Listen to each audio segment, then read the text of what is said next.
gang, what is up? We are riding over to my mom's house on a Thursday afternoon, and I'll tell you, I'm pretty chipper this afternoon. You know, I normally would not be quite in the best of moods yet until we quite, got to Friday, but I am in a good mood because tomorrow is my last day taking new claims at my job. I don't know if I've ever mentioned it, and I'm certainly not going to mention where I work, but I work for a very large insurance company as an insurance adjuster, and they do things differently in different states, but in Florida we kind of segment what kind of adjuster you are. So we have injury adjusters and property damage adjusters and auto adjusters and auto injury adjusters, and it really because of the nature of working from home and having centralized offices and just like the way that modern claims handling has evolved, they've really segmented things and split things up, and right now my job is among some of the most stressful and difficult of all of the I don't want to say difficult, not necessarily like it's pretty high level, but it's not like the highest level, but I handle injury, so it is, it can be stressful, it can be heavy. I'm talking to people after they've gotten in accidents.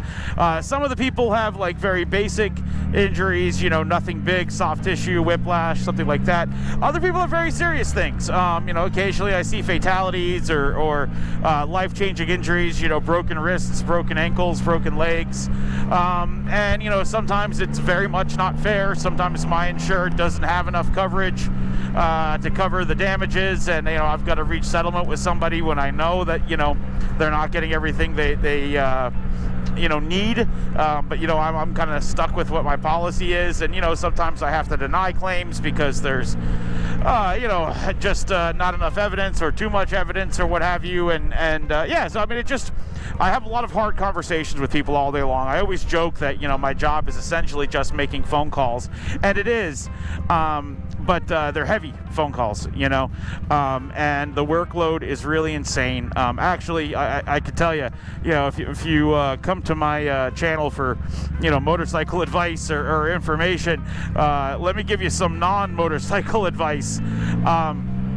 If you're ever looking for a career in a very fast-paced kind of recession-proof field, insurance adjusting, man, the workload is insane. We get insane amounts of work assigned to us. There is always work. The companies are never laying off. They're always hiring. It's really actually a very good industry. Nobody ever says like I want to be an insurance adjuster when I grow up, but it's really it's been a great gig for me. Certainly changed my life getting into it. I definitely, before I got into insurance, can definitely say that I was not I was not buying $30,000 motorcycles with $10,000 motorcycles as my spare. When before I got into insurance, let me put it that way. But I am leaving my position in the injury world, and I'm going to property damage, which is actually much more in line with like what I'm interested in. I mean, I like cars, I like bikes, I like fixing cars and bikes. So basically, my job's going to go from negotiating with injured people to reach settlements and setting up repairs on cars, to being the guy that goes into the shop and actually negotiates with the shop, for their rates or whatever, does the estimate on the cars, and I'm really looking forward to it. I'm going from working from home and barely leaving my house ever to leaving every day. I'm going to get a company car, and I'm going to be able to take my motorcycle on nice days. So, there'll be entire days that I can, be out on the bike, like when it's 70 degrees and sunny in the middle of fall and it's perfect outside, I can ride the bike on those days. So that's going to be, not only number one, be very cool just for my mental health, But number two, be very cool because I'm going to have a lot more opportunity to possibly film motovlogs. I'll be on the road more often. I'll be going to more places. I'll be traveling more. So, you know, possibly end up at the very least making more shorts and stuff like that. But, you know, if I get froggy and actually plan out more, you know, motovlogs, I could possibly make more complex videos, especially, you know, cutting things up. So that's exciting news, and it's exciting just because, like I said, it's just going to be a lot less stress, which I really need in my life right now. Also, you know, looking forward to moving a bit more, help me get in a little bit better shape. I'll be out and about, so easier to stop at the gym and stuff like that on the way home. So, yeah, looking forward to that. And because tomorrow is my very last day accepting new claims, and then I'm going to have 2 weeks of kind of wind down in my current position, very excited for that. Very excited to not be buried in claims all day, every day, and just be able to come in and kind of lower my head and work. And, yeah, it should be very, very nice. But the reason I clicked on the old camera today as I was riding was, you know, my video of 5 reasons why I ride an Indian Challenger did so well. I thought I would do 5 reasons why I ride a Rocket III Roadster. And, you know, I obviously don't ride this as like my main bike.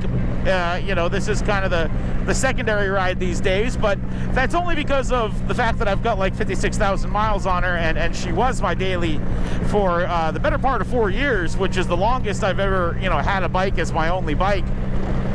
And this was absolutely 100% my dream bike when I bought it. It continues to be one of my very favorite bikes ever made.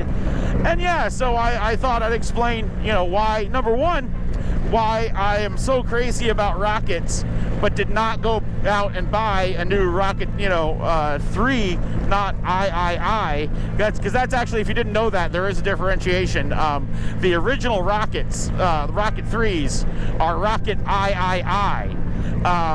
Whereas, you know, like the Roman numeral 3, whereas the new Rocket 3 is actually the number 3, and they do that just to kind of, you know, differentiate in writing and marketing materials. But if you ever see that, yeah, the old school ones like what I'm riding, the 2300cc models are Rocket Roman numeral 3, and then the new ones are the number. And you got the Rocket 3 GT and the Rocket 3 R. Both are great bikes. I actually do love them. I've test ridden them and ridden them extensively, of course, when they came out. Being a massive Rocket fan that I am, I was super hyped, really wanted one. But they're just a little too sporty for me. In my opinion, Triumph kind of missed the boat. I don't know why. You know, if you go into any Rocket 3 forum, which there's tons of Rocket 3 forums, because when the bike came out in 2005, forums were a thing. Facebook didn't exist. If you go in any of the Rocket 3 forums or any of the Rocket 3 groups on Facebook, the first thing you see is that most people have set their rockets up the way I've set my Roadster up here. You know, windshield, bags, you know, nice comfortable seat. Most people have turned these bikes into, you know, distance touring or cruising bikes. But for some reason, when Triumph decided to make the new model, they went the other way. They turned them into a super sporty, sleek, it looks like a gigantic speed triple. I don't know why they decided that the, you know, the Diavel market was a better market to aim at than the, you know, the street glide, road glide market. You know, it's baffling to me. The other rocket that they made, you know, back in the day, the Rocket 3 Touring, to me, is actually one of the best touring bikes ever made. It's mystifying that they didn't market that bike harder. You know, everybody loves like an Indian Challenger, like a fast touring bike that's not a Harley, would love those bikes, and I just don't think a lot of people even know they exist. My dad's got 2 of them because he likes them so much. One has a Carpenter racing motor in it with 220 horsepower, and the other one's is around town, what we call the Rocket Glide. He calls them Jekyll and Hyde. The racing motor one is Hyde, and the one with the fairing and the tour pack is Jekyll. But you know, we always call Jekyll the Rocket Glide because it's got a street glide fairing on it and tour pack. But, you know, obviously it's a Rocket 3 Touring, so it's got a 2300cc motor. But yeah, to me, when those new ones came out, I'm just too old and fat, man. You know, for a third bike, or you know, even a second bike, I suppose, you know, now that I own a bagger, it wouldn't be too bad, but I just can't justify spending $20K on a bike that doesn't come with bags, you know. Again, you know, as I explained in my previous video, I don't own a car. My bikes have to be functional. Even my, you know, secondary around town bike has to have some vague sense of functionality to it. You know, I gotta have bags. I gotta have a windscreen. You know, I even put like a tour pack kind of, you know, bag on this, like a canvas bag, you know, like a tea pack, just to have as much storage as I possibly can. Because again, I don't own a car. You know, these bikes are how I grocery shop. These bikes are how I get around. I want to be able to carry rain gear and jackets and shit like that. So, yeah, I just, you know, again, I love the new ones. They're very, very cool, but they're just, you know, a little bit too far in the sporty direction. I keep crossing my fingers, hoping that one day Triumph will see what a market they've got in this big, huge platform and use that 2500cc new platform they've got to make a touring bike. You know, given that BMW did the R18 TC and that those seem to be selling pretty well, I don't know. You know, maybe Triumph will follow suit and try their hand at the bagger game. I would be very, very, very happy. I mean, honestly, if Triumph made a Rocket 3 Touring on the new platform, depending on how well it turned out, I mean, I would honestly consider selling the the Challenger for it. Because again, I really just love rockets, and rockets are a bit like, you know, Jeeps, in that, you know, if you're into them, you love them, and you overlook a lot of their flaws and issues just because you love the quirkiness of it.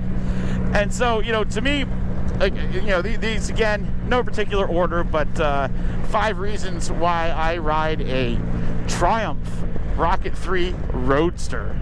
So the number one reason that I love rockets, and I mean, I'm sure everybody's gonna see this coming because it's really the main feature of the Rocket. The number one reason I ride a Rocket 3 Roadster is the power, man.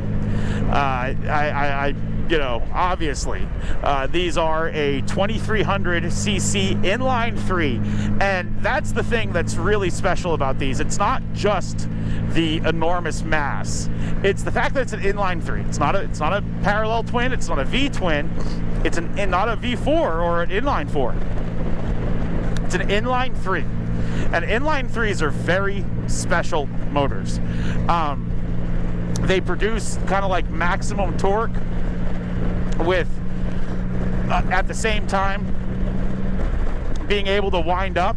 You know, this motor is a 2300cc motor that will easily spin up to 6,500, 7,000 RPMs, and has torque the entire time. If you look at a dyno of one of these bikes, the torque line is basically a plateau.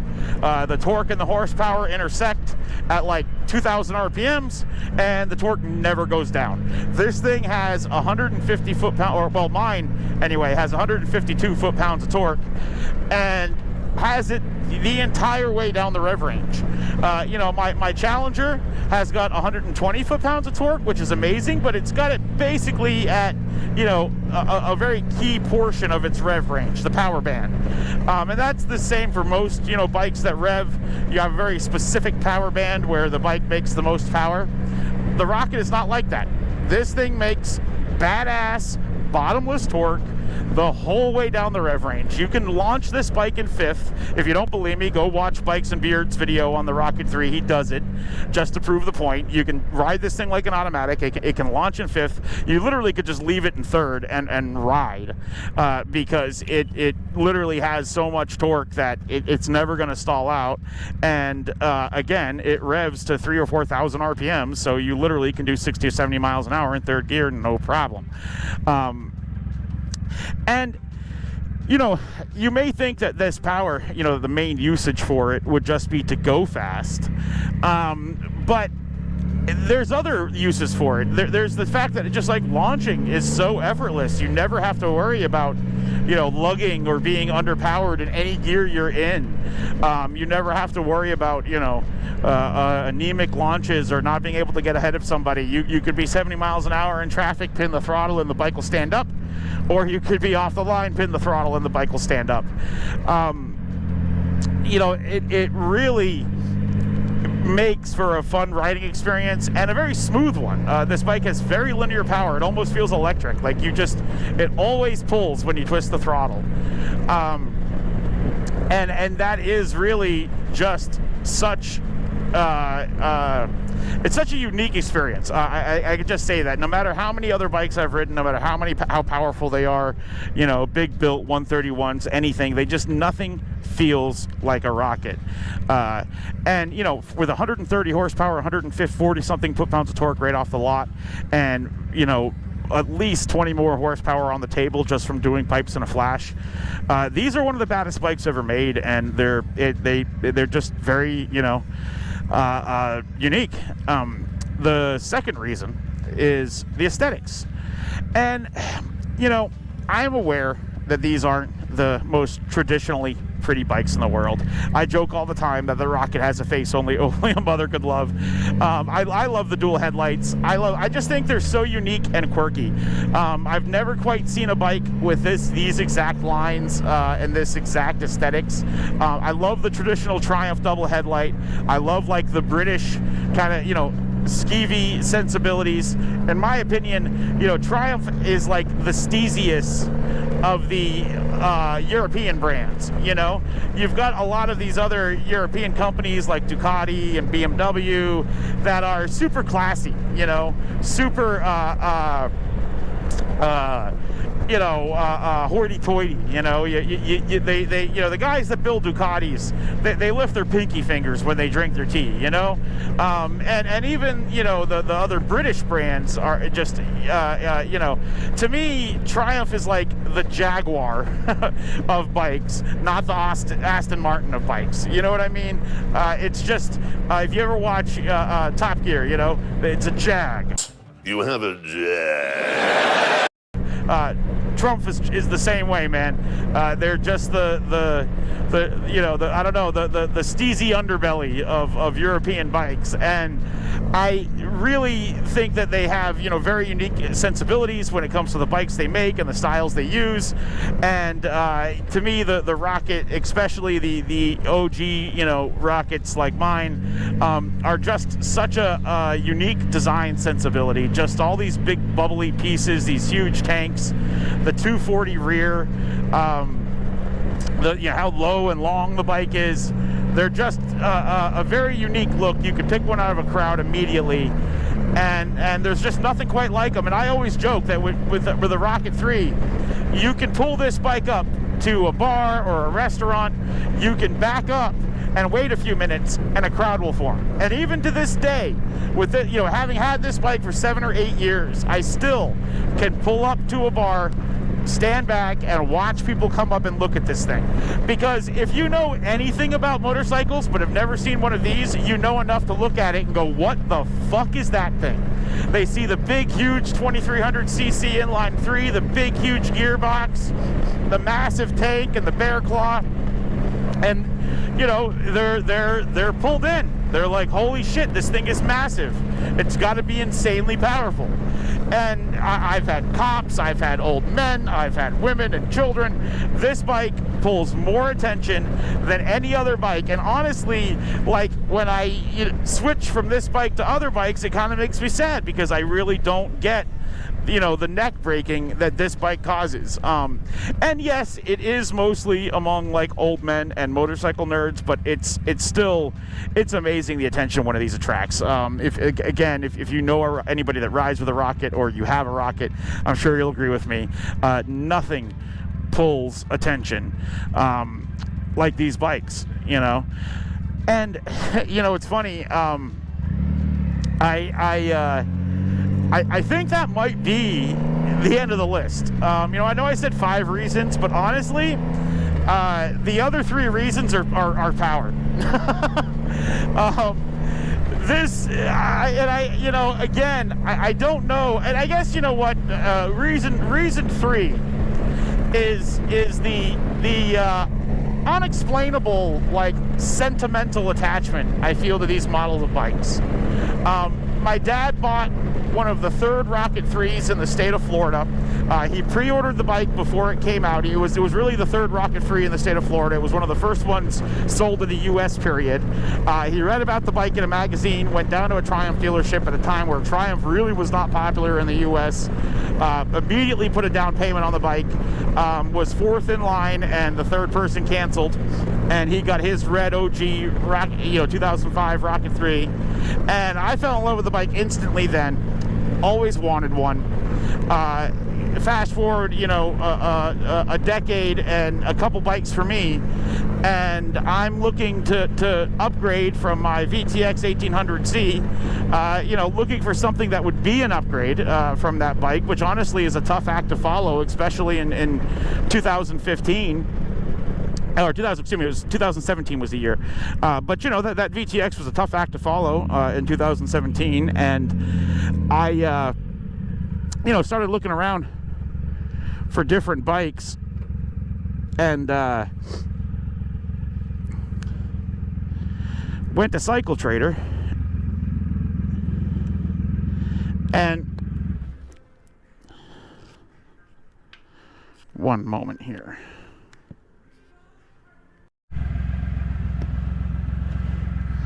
All right, fuel acquired.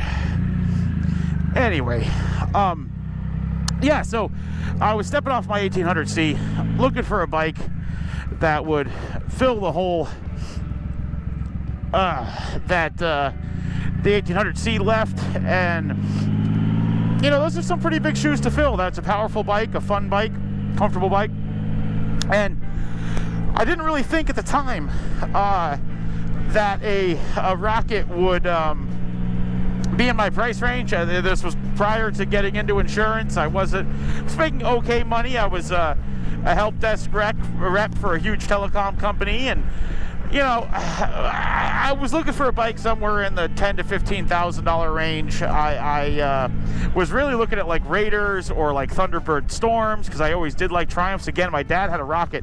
I love them. But yeah, I just didn't think one was on the cards. So it's 2017. I'm looking through Cycle Trader, and I see an ad from Cycles of Jacksonville. It seems that they have a bunch of factory leftover Rocket 3s.